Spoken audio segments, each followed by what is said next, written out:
Hello, everybody, and Hello. welcome to our bi-weekly Devstream. With me this week is not Max or HB, it's this guy. They combined it to make me.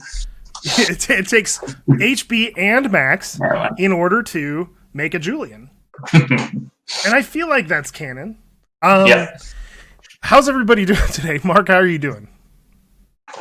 It feels very chaotic because there was so much going on this morning, and we also have this stream running, and we're also trying something new today. We're going to do a live demo of some extra bonus features coming to the next update. So a lot of this was just kind of slapped together the last minute, and there's just so much going on right now. There's just like I feel like there's a million things going on at the studio that it's been a chaotic morning. That's all I got to say. Because we got update 41. We also have the winter update, and there's just a lot of moving parts. So And you behind the scenes, it was basically down to the wire setting everything up. So this will be a good stream, is what. Yeah. I only learned I'd be here this morning, so. what are you talking about, Matt? It's going to be a normal stream. This Normal is what it's like all stream. the time. Or, knock on wood, because everything's so, like, just blah, it'll actually be okay, because every time we plan, it's a shit show. Anyway, I think it's a very good week. I think this week is going to be very good. It's going to be very fun. I think there's a lot in store in this stream for the people at home. And you got Julian.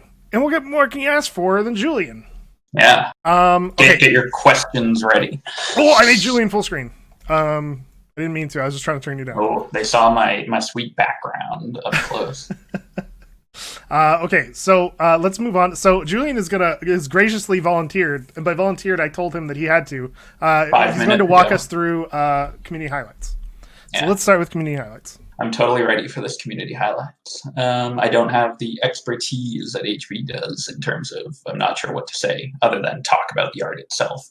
But this Rickery, is that how you say his name? As our resident concept artist, I feel like you're uniquely positioned to talk about this great art. Well, these two character pieces, some go around. Yeah, the stream dropped. I don't know why. So we're not live anymore? No, no. Our stream is fine. The Discord stream dropped. Well, then these two character pieces are really, really cool. Like they get kind of mood and theme and character of the two factions across, or what the intended artist kind of wanted. I really like the colonial one for that kind of like man in the iron mask kind of thing. Seems like, I don't know if that's lore or canon, but it seems like a really cool, if we needed an NPC, that's a good colonial NPC right there. I think the mask is interesting, and I think like I can infer a lot from this image. Like the dude is like standing in fire, and he's wearing this like mask. So like in my mind, he's like his face is all like scarred up because he's like been burned. He's also wearing some kind of glove on one hand that he isn't on the other. Looks like seems like a gauntlet, like just going with the kind of metal theme. But I'm saying let's make these like like colonial terror troops or colonial like trench fighters have that like iron mask thing going on, and that would be pretty badass. I will say this does make the Wardens look like the good guys, and the Colonials look like the bad guys. The one's got like bird wings, and the other guy's like with a creepy mask and fire. Like But anyway. And I like the second one. I like that. For some, I was amused most that it was the old relic trenches that I think me and Max talked about it the other day. That like they've lost the technology to build double deep trenches. Like they just can't do it. They lost the technology to dig. Technology to make. But again, like this, it kind of like the main theme of this just seems to be, or the main. What comes across most is just mood and that kind of sitting around a fireplace late at night on a cold night kind of thing going on. Seeing to me, it's not really a battle happening right now, so they're possibly trying to rest, but it's good mood. Let's move on. This is the CRISPR T one. I feel like the HB would have wanted to talk about this had he not been out sick.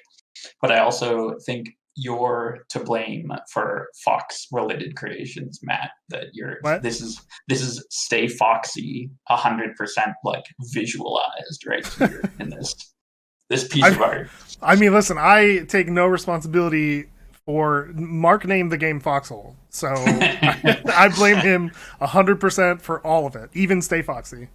But no, when it comes to like anime stuff, which I'm like, if HB's maximum tier anime fan, then I'm like mid tier. There's some anime that I like. I'm still, if you're making Foxhole fan art and you're having fun, go nuts. Like do whatever you want. And this is like, oh, it's cool. Someone had fun making it, so like great. And then I feel like though I am very suspicious of hidden porn in all of our stuff now. Oh yeah, but what do I have to be suspicious of every image in hidden porn now? Especially the tanks. Yeah, especially the tanks. That's tank porn. Not another cool character thing. Just a kind of slice of life. I know that that's a Warhammer reference to using the Death Corps regiment from Warhammer, but that seems to come up a lot with our Warden stuff. And I'm the resident Warhammer nerd in the office, so that's pretty damn cool. And then down, I guess, with the tanks, some badass looking tanks. I forget the names of the reference, like the styles of tanks, but there's two kind of front turrets that were used. But I'm definitely pro having something like that in Foxhole. Like I want, it looks old. It looks not ideal. Like it's something I like in tank design for Foxhole is to make tanks that aren't necessarily your super king tiger like perfect killing machines, because if everything's a perfect killing machine, then that comes across as kind of boring. And I like more of the weird interwar tanks where they hadn't figured shit out yet and stuff wasn't optimized, and having those like mini turrets on the left and right of both tanks. It's definitely like, adding. Let's try it. We'll throw it in. Let's try it. Yeah. On the Warden one. Oh, I was just gonna say one last thing on the Warden one. That handlebar going around the top of the turret actually almost ended up on the Warden light tank at one point, but then Mark said he didn't like the look of it, so we took it off. It's my fault. Yeah. Again, blame Mark. Yeah, blame Mark. This one's cool. Morgan. Yeah, no, actually, again, Morgan likes to send me art for critique. So I helped him with this, and I feel biased towards it. But in general, I just like it. I like that the composition is generally kind of calm. There's not a lot of diagonal stuff going on. Everything's vertical or horizontal, which just implies a lack of motion. But at the same time, it's a character sitting by a grave, so there shouldn't be that much motion going on. And like the depth of field is good. And just, it's good art. So I'm biased. One question I have is the writing on the tombstone. That's what I was looking at. Like, is that made up? It looks like Nordic runes to me. It doesn't look. I can't remember the name. Do you remember the name of the like old, like pre-European Celt language that we've used a few times, Julian? Not off the top of my head. It doesn't look like that either, because that's like vertical and it's like so it looks like runes to me, but it looks cool. Can Warden characters have the option to wear fishnet stockings? Just use one of the options in the character tab when you're deciding on your in the future outfit. Colonials in the future. Colonials should have the option for fishnets. They use nets to catch fishes, probably. I think we have some in game. It's canon. And this is just Ogham. Cool. Yeah, Adam just said it. It's Ogham is the. Oh, the language. Yeah. But no, this is cool. Immediately taking our the second we add in being able to hide artillery in bushes. Fan art's made. It's not fan art of the game. It's fan art of hiding artillery. So this is a cool one though, because it's like it's how I imagine it. So like a polished thing that I was thinking about last night that is related to this is eventually being able to see the shells that you put into the inventory of a weapon. So like the mortar half track already has that built into the model, and just being able to actually visualize it, or like in the case of a piece of artillery, it might not work for field artillery because it'll be weird when it moves. Just But for floating shells. floating shells, but for like a fixed artillery, if someone just came and dropped it off, if the shell just kind of appeared on the floor beside it until you loaded it, and then it would kind of vanish. I thought that would be kind of a cool. It'd be cool if you could stockpile shells almost in the open, if that makes sense. Like just like have them on the ground, right? You you literally start a pile of them, and then artillery can take like from that pile or something. Oh, that'd be really cool. Because then that could work and get that kind of look across. Yeah, and anyways, it's also would be cool just as a working together mechanic. Like people go back and forth. But anyways, cool. No, good art. Very nice. Good art. I think that's it. I did my best for community highlights. You did a great job. It was good art. I feel like Max picked like perfect ones. Mm-hmm. Yeah. But HV usually says like, if you didn't see your stuff there, then check the weekly post, because we post tons of stuff in the weekly, whatever we call it, community highlights blog post. Yeah. Perfect HB impression. Yeah, that's my HB impression. All right, Mark, what have we got in store for us today? Yeah, so we're going to talk about Update 41, which is the December update. So just to remind everyone of the schedule, our plan is to do an update in December in lieu of the big winter update, which we usually do in December, which has been pushed to late January. So our focus on Update 41 is sort of to get to some of the things that we want to add to the vehicle system that we introduced in Update 37, and to also tie off a couple of loose ends. And another sub goal here was to try to have something exciting for the holidays still, because I know it's a bit of a bummer that we didn't get to pushing out the big winter update for the holidays like we've done for the last couple of years. But in lieu of that, we still sort of wanted some exciting things to be happening. So I would say, even though this is your monthly update rather than a big update, it is probably going to be on the a bit on the larger side, which is kind of neat. So I will get into that because we're going to be talking about new vehicles today. There will be 4 new vehicles. They will be lower tech tree, so we're not going to be getting any high end like tanks or anything like that. This is more of the low key vehicle variant update. So we will get started. So first one up is going to be the command. The command utility vehicle. So this one here, we've been asked a lot about from the Colonials of them just wanting sort of something that resembled more of the standard utility vehicle.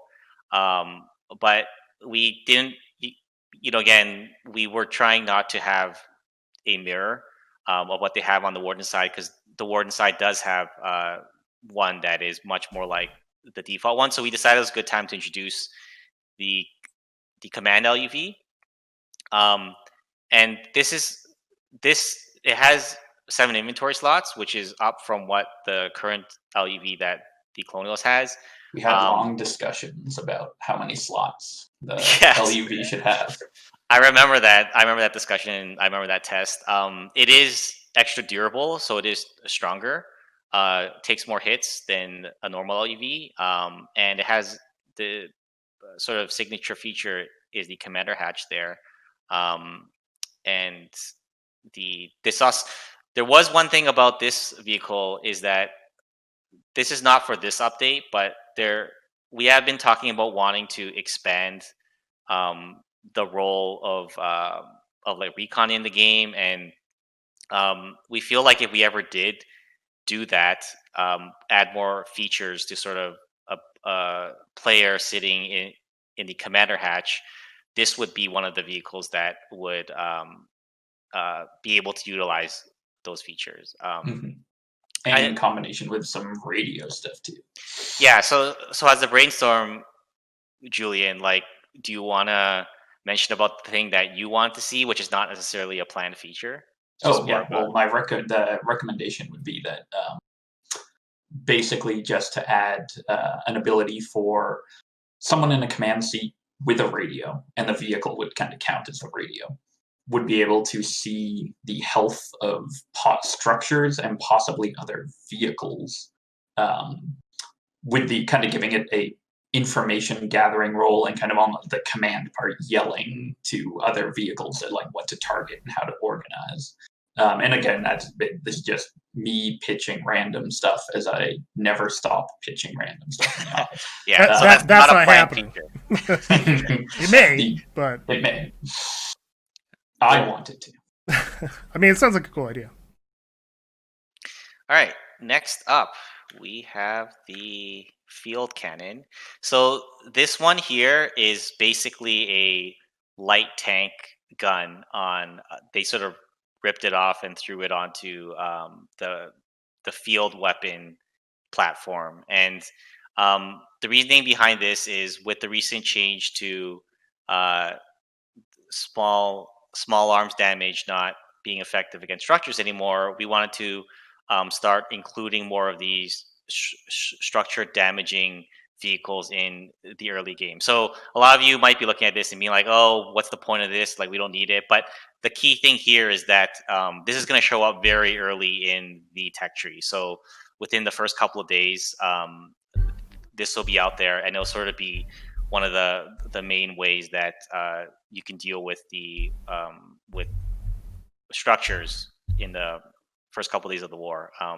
Basically giving more alternatives to the HE option, which right now is admittedly probably used more than we would like to see. More variations. We don't just want to see all this HE grenade spam. So this is being put into place as one of those steps to provide more variation. So we can hopefully we can dial back on the HE grenade as the main weapon there. Also, it just looks cool. So. I agree. Moving on. Vehicles. A lot of vehicles. I feel weird just blowing through these vehicles. Yeah, it's too fast. I feel like we need to just we have to savor them. We need to savor them. We need to have a long break and talk about something else. But all right, I'll just move on. Next up is the performance truck, or what we internally have been calling the improved suspension truck. And this is, so there are some subtle differences in how this looks. It's a truck. It's a truck, but the wheels are different, and the hood of the truck hood is so much better than the metal hood. So this has 14 slots instead of 15. But the cool thing about it is that it can boost for a very short period of time. So we're sort of seeing this a bit of a crossover to some of the role of the LUV, but we want to see it used as a blockade runner. If you're trying to get supplies into a region that is blocked off, and being able to have a boost for a short period of time to fly by a blockade is sort of where we see the role of this truck. It will be, that boost is going to consume a lot of fuel, so it's not, for those of you looking at this and be like, hey, this is great, it's like a motorcycle speed truck. It's like that's not the case.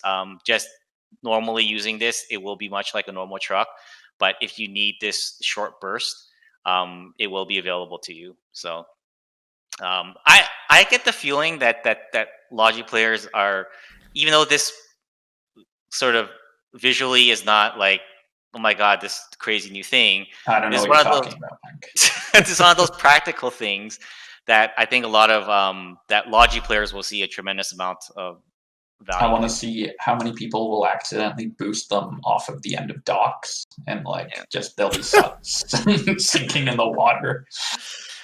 So this next one, Julian, I actually feel like maybe you should present it, because I know you've been this is advocating it. Prepare your butts, everyone, because this is the greatest thing you will ever witness in your entire life. The storm cycle. Right. Yeah, the storm cycle. No, sorry, go Mark. Sorry, go everybody. Switch the love boat. I've been waiting for this for a long time. other than saying it's amazing, I don't have much more else to say. So go, Mark. Fair enough. Yeah. So this is basically the main feature of this vehicle is we see it being used as a partisan vehicle, but the big debate we had about this one internally was that we felt like it would kill the immersion of the game if this thing can sort of cross over like large bodies of water. We were sort of, when the idea first came up, the big worry was like, well, someone's just going to take this um, from like Orebreaker and drive all the way down to Westgate, and that's gonna be like bullshit or something. And but how we decided to introduce this in the end is its role is more to cross over like rivers and smaller lakes, where it's going to consume more fuel when it is crossing over water. So that's how it's going to be constrained. But I get the feeling that this is going to be an exciting vehicle if you are a partisan player, because you'll be able to get to locations that you weren't able to get to previously. I look forward to some people trying to traverse like 3 areas, 3 maps, and like drifting for 2 hours if they do it. Then doing a beach landing and everyone immediately dies. They just wasted a significant like. There was a lot of discussion about this vehicle. Like, I don't know if you guys realize, like, behind the scenes, this one was kept coming up. I thought it was funny to see. Yeah, cool. Because it's I think feel free to correct me if I'm wrong, Julian, but I know you've been an advocate of like the more like exotic vehicles, but there's often some resistance of like anytime it comes up, it's like, well, I don't know, is that going to feel weird to see this on the battlefield? So there's a little bit of like back and forth that usually happens with these vehicles, which is why this one kind of took quite a few more months to like get out there, even though this was planned all the way from update 37. Are you saying that this thing looks weird, Mark? Not at all. Good. Okay. And rule of cool wins in the end. Well, we'll see when the next one of your crazy ideas makes it into the game. So, moving on. So, tank combat. This is something that we've been reviewing since update 37 came out, and we started working on the armor penetration system, and we got a lot of feedback on that, and we think that there are some cool parts of the system. Just the idea that your shots can bounce or they can penetrate. We like how that's working. The thing that we didn't like is that there wasn't enough control over what bounces and what doesn't, especially in a tank versus tank combat situation. So we've been taking a look at that. We've been reviewing it and wanting to add in more of a bit more a skill factor there, and also to give more of a reason to have a tank that can move fast. And this is just sort of the first part of this. We wanted to do more, but we kind of ran out of time. But so instead, we made a couple of changes here. We're going to put it out there, and we're going to see how well it works out. But mainly, the big thing here is that we're going to add in some extra factors here in combat with regards to penetrating the armor on tanks. So first thing there is when you're in a tank versus tank combat situation, a more direct shot at the side of a tank or the rear is going to have a much higher chance to penetrate versus a glancing shot will have a much less chance. And we got so much requests about this. I got a ton of like DMs, tons of like Reddit posts on how this should work. And you guys were absolutely right. This needed to be in the game, and it's finally in the game. Close versus far. So one of the things right now is you guys are all familiar with like the meta of players in tanks really wanting to stay back at the furthest range, and because there isn't really a benefit to try to close the distance. I mean, I won't say there is none. I will take that back. I would say in the in the eyes of many, they prefer to stay back, right? There are definitely use cases where you do want to go in close, but we wanted to add onto that, give even more of a motivation. So a close shot now will have a much higher chance to penetrate as well, which is also a very realistic thing in an actual tank combat situation. So the summary of this is, if you want to take advantage of this system, having closing the distance and having a more direct shot at the sides or the rear of a tank, you're going to be able to have a much higher chance to penetrate there. And we're tuning the numbers so that this is going to matter as much as we can make it matter, right?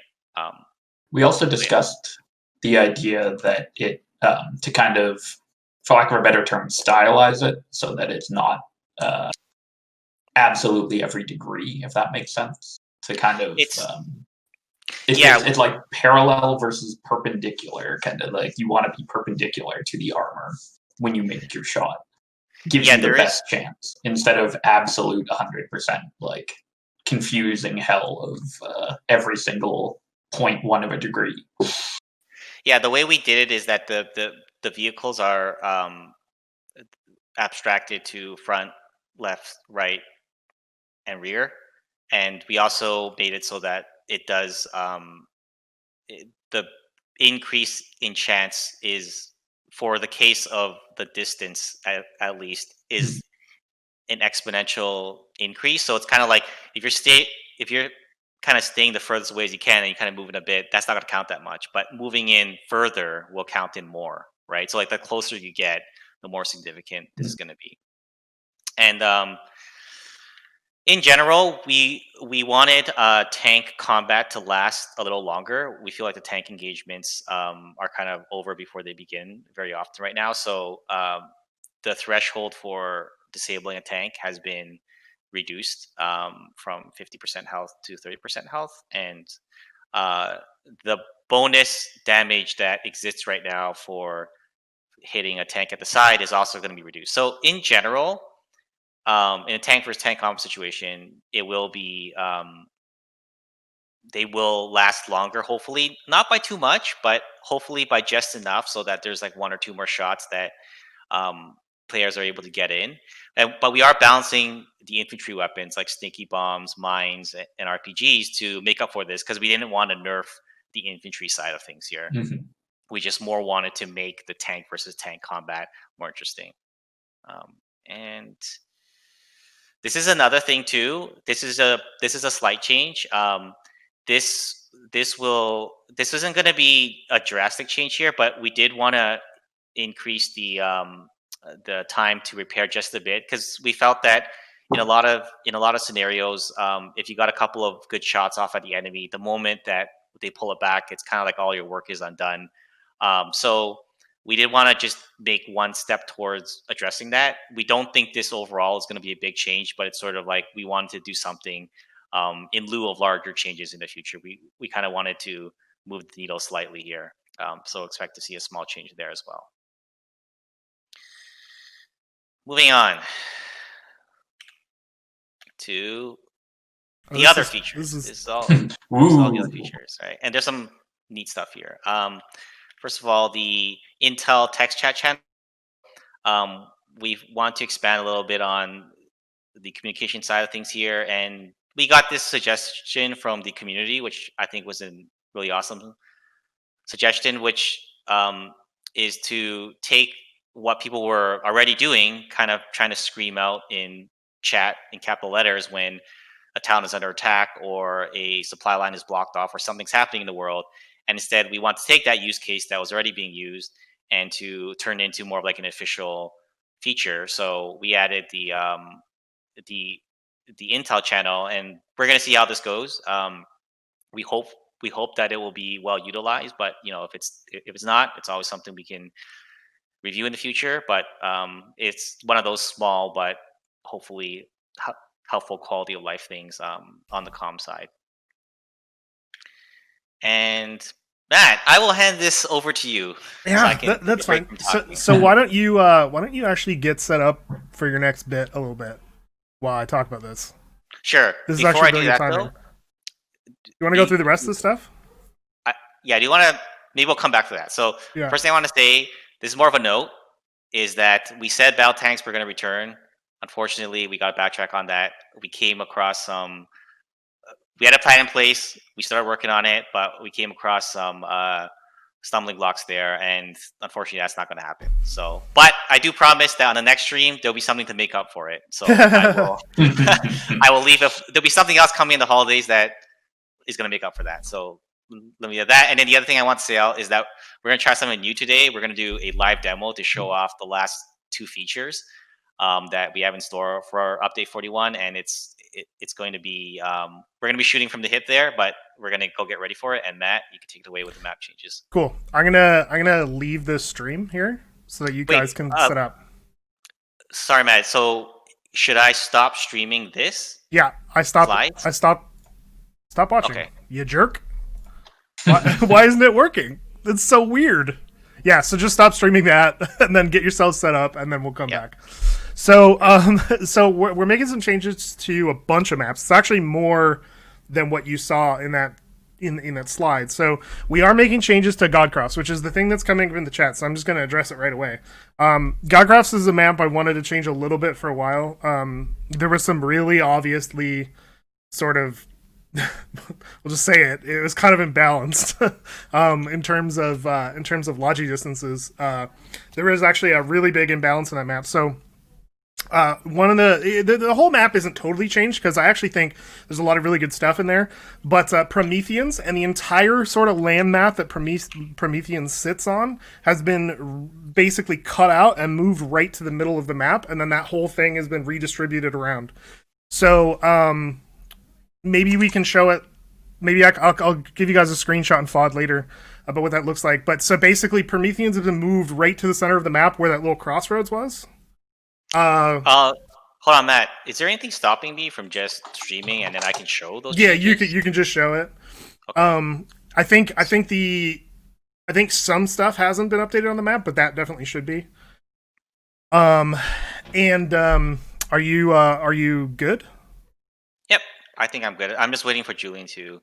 Yeah, I'm joining the map now. So if you want to go to Godcrofts, it's pretty different than what it was, but it's kind of the spirit of the map is still there. So one of the big things that I wanted to do was reduce the distance between Axehead and Prometheans. I think that's like a really big deal. We also made changes to to Fisherman's Row in terms of where certain structures are positioned to help to kind of balance this. So that's the big change to Godcrofts.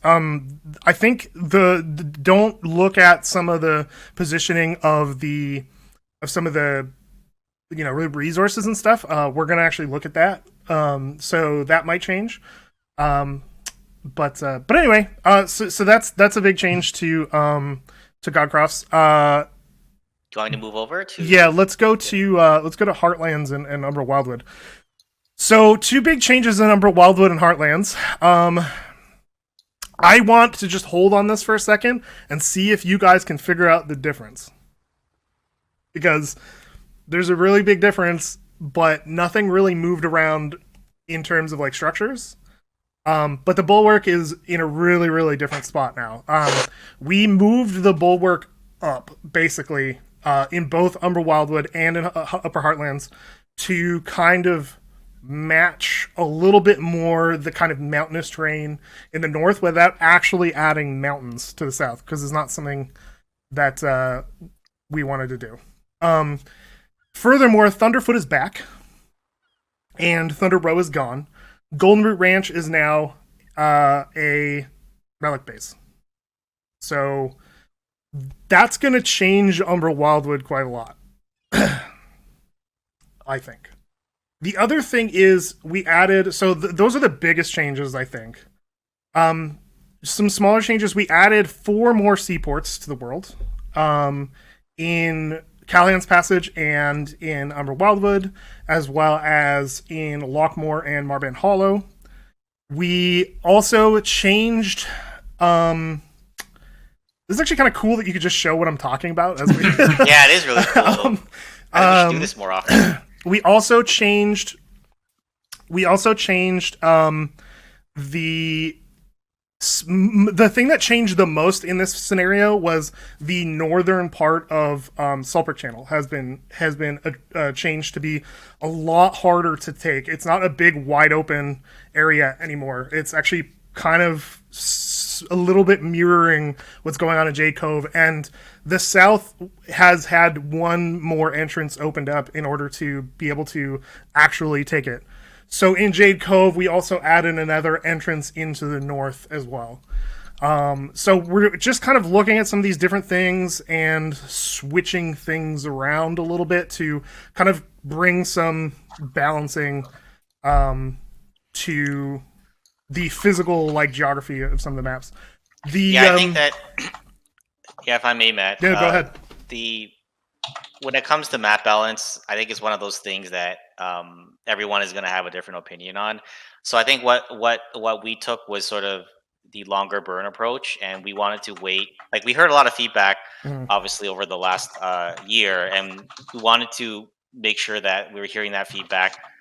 What was the feedback we were hearing about often over the span of half a year, instead of we just made some changes, we had a war, let's make changes right away based on that war. We're like, what in the last 6 months,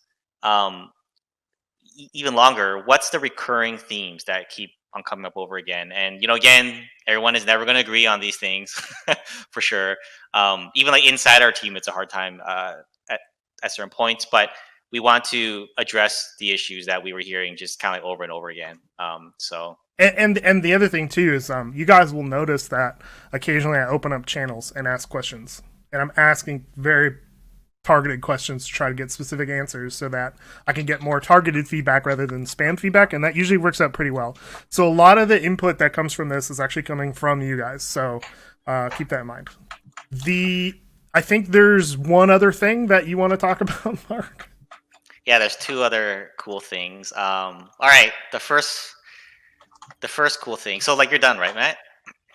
I am done. Yeah, there's more little things that have changed, but they're almost not worth mentioning in the stream. All right. Okay. So this is something I've been waiting for to be in the game for a whole year, and you guys have been asking me about it on every other press corps, every other stream, right? So here it is. The feature is shooting Julian. It's okay. So guys down. Now you can carry a wounded player rather, and then find the safe spot. You can see here the wounded player will show up. It'll even show the name of the wounded player in the tooltip there. And then to drop that player off, now I can revive that player when I'm in a safe location. So there it is. Being able to carry a live wounded player is finally in the game after announcing it for one whole year. We wanted to make it a point to not have pushed that back further than a year. So there it is. It's coming in update 41. So, but what else is in the immediate screen space, Mark? What? This other thing. So the visuals are incomplete, but we did a lot of testing. This is a high fidelity block-in, right? So it just is missing the materials and certain details. But for the record, these bridges are still work in progress. So if you see anything dumb, it's work in progress. But the new bridges we talked about a couple of months ago are going to be in update 41, and this is really important for us because bridges are such a big part of the game, and bridge fights are so frequent in the game that we wanted to see some variation there. So it's not just the same bottleneck bridge fight over and over again a million times. It's still going to be like that, but at least now there's going to be more variations. So this is the first, and this is the most standard of the new bridges. These are the most common in the world as well, I will say. Yes. There are more of these than the other two bridges. So if you're excited about this, you have good reason to be. Yeah. There seems to be a bug there with opening this bridge, but we can easily just... Is it not opening? Yeah, we can go over to the next one over and test that one out. Cool. Let's see here. What about the one at side, Matt? That's probably. I think it might be just the same one, but you can.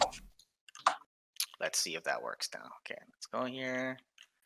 I know that Casey's working, doing something, so maybe something got broken. There you go. Oh, there you go. We'll have to look into why that one's not opening. Cool. Bridge. So now let's move on to the... Yeah, we've seen this one already. This is boring by now. That's the boring one. So now we have this bridge here.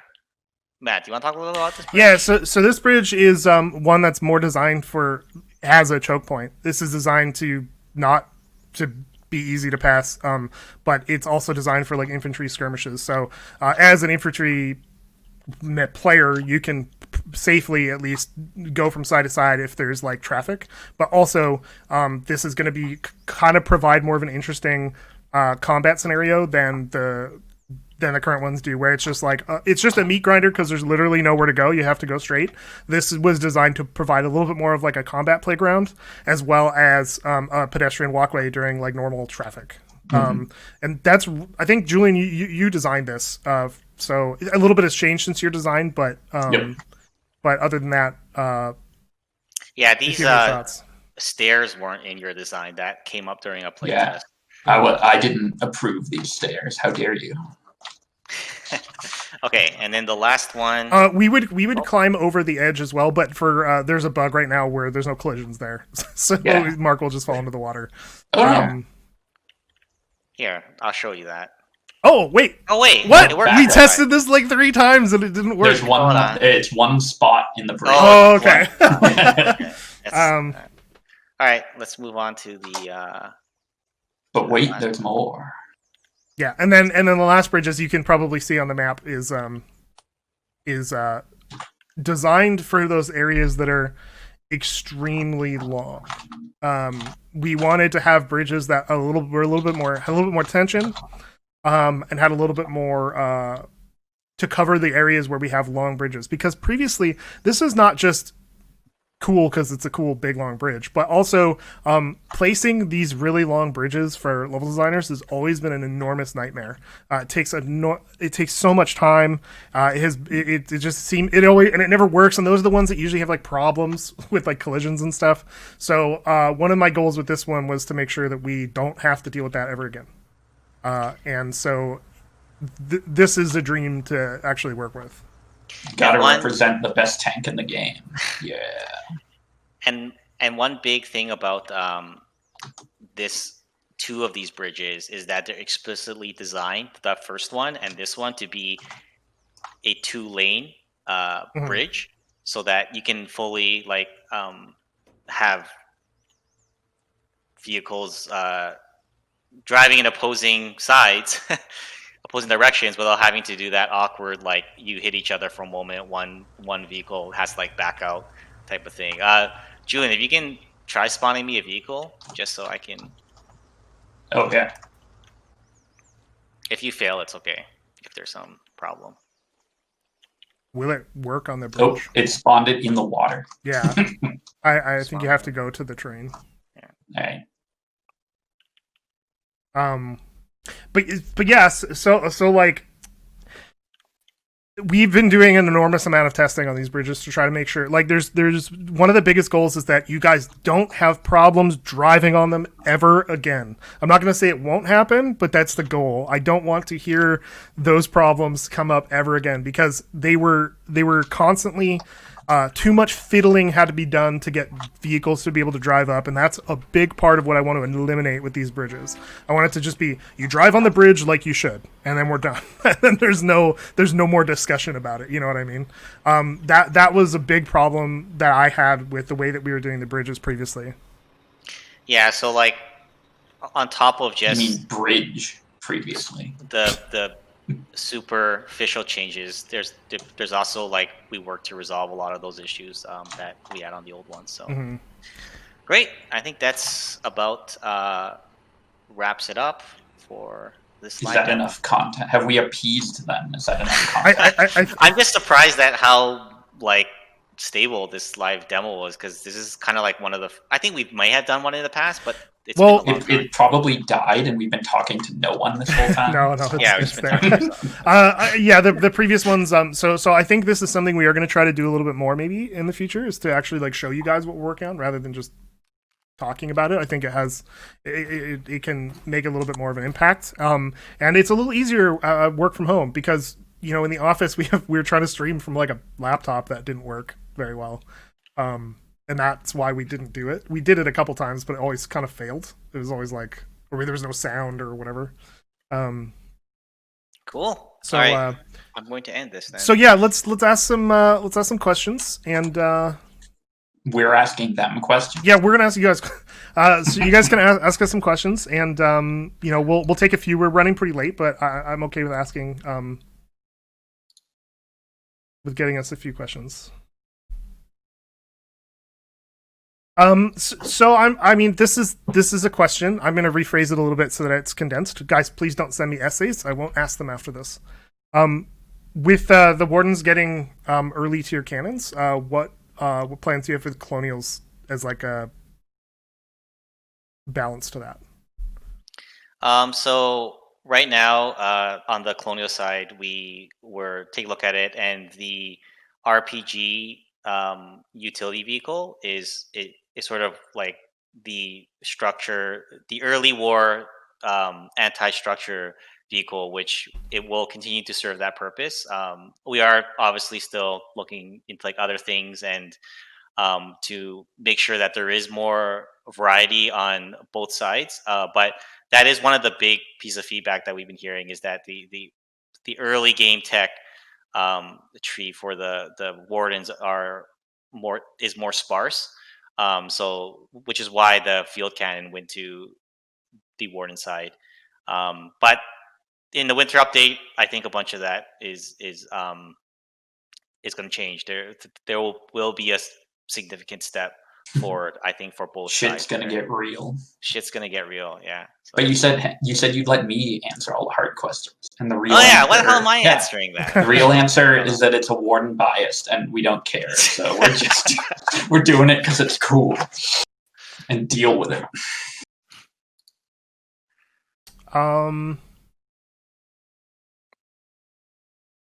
Can we sail through the big broken bridges? From when they're destroyed, when the big bridge is destroyed, is that what they mean?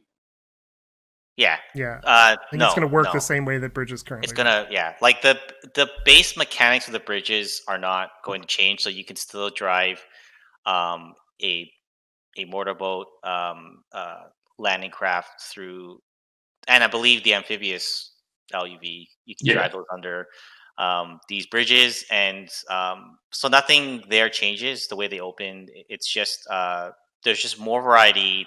There more space, and hopefully provide more interesting fights over the bridges. So the smaller boats can go under the non-raising part of the big bridge, right? Like all the kind of if they can go under the main part, like for instance the APC, it can still go.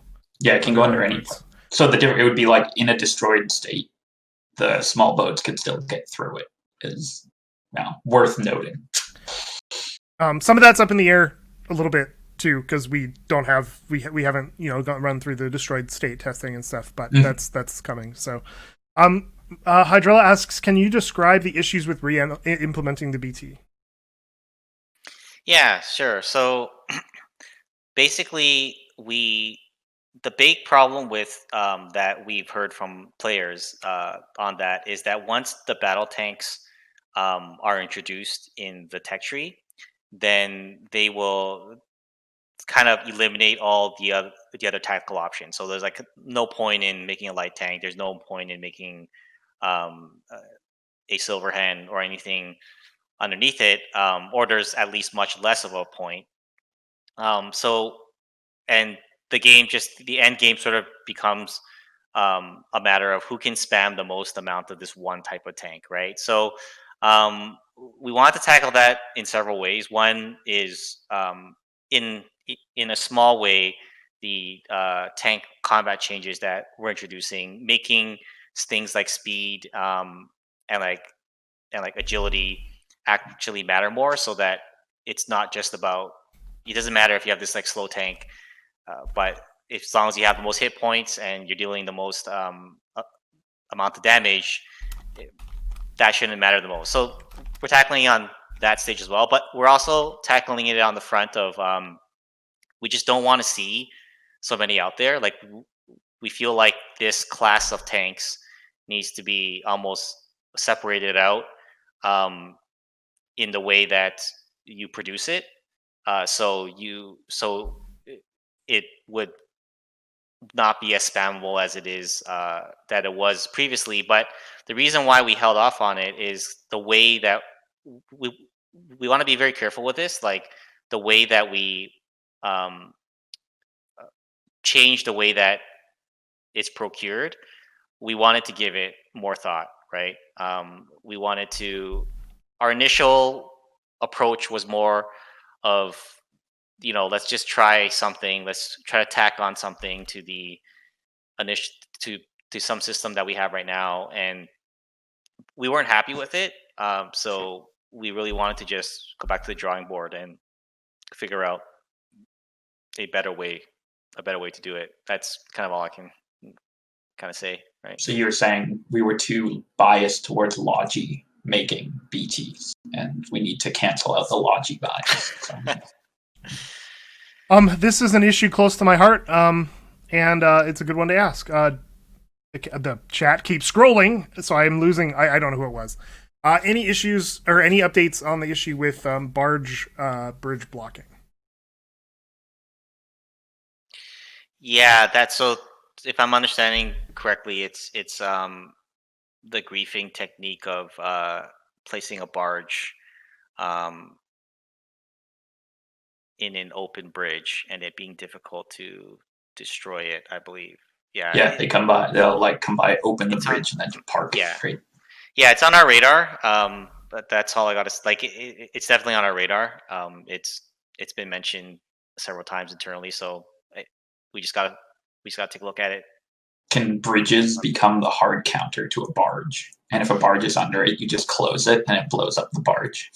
I think we discussed like options such as there's like a timeout, at which point you can just crush the vehicle. I think that was one of the explorations on solutions, but again, we just hadn't had the serious sit down time to take a look at it, but it's on our list.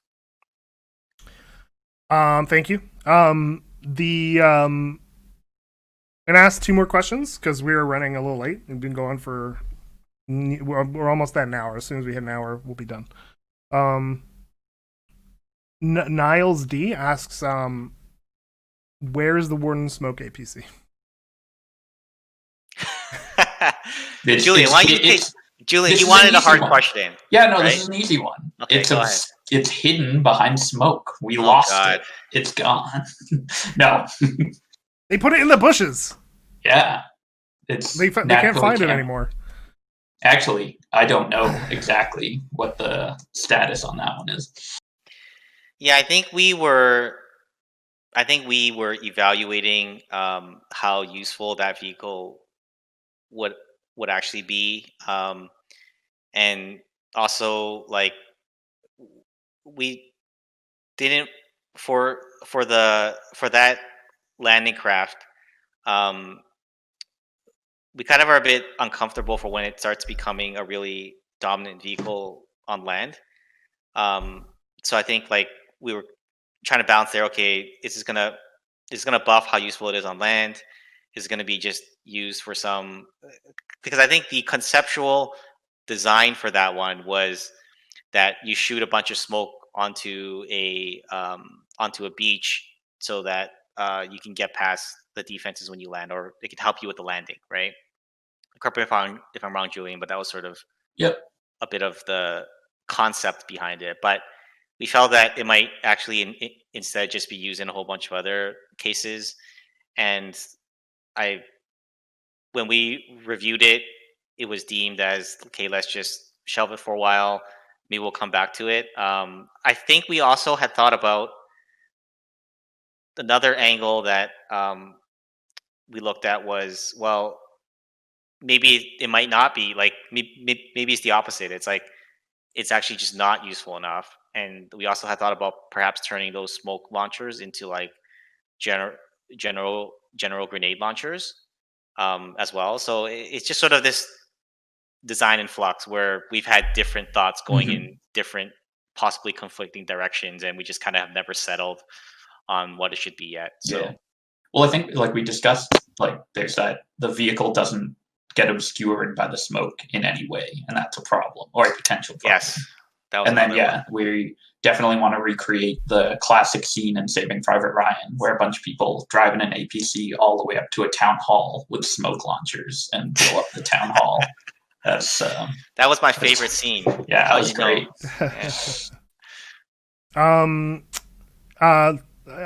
Excuse me if I butcher your name. Sisek asks, when can we get the ability to cancel animations like wrenching? So, like, I think that the case being like you're wrenching something and then someone comes around the corner, you're still stuck wrenching and you just get stopped. Yeah. No, that's broken. Yeah. There's no answer to this other than we should fix it at some point. Wait, which faction should we fix it for? We have to make it faction, not specific mechanic. Canceling out of animation. Colonials. Yeah. If you're Clonos, you shouldn't be able to cancel it. Wardens, Wardens know how to cancel it. Yeah, they figured it out before. They teched it first. So, hey, that's the idea. We should make the tech.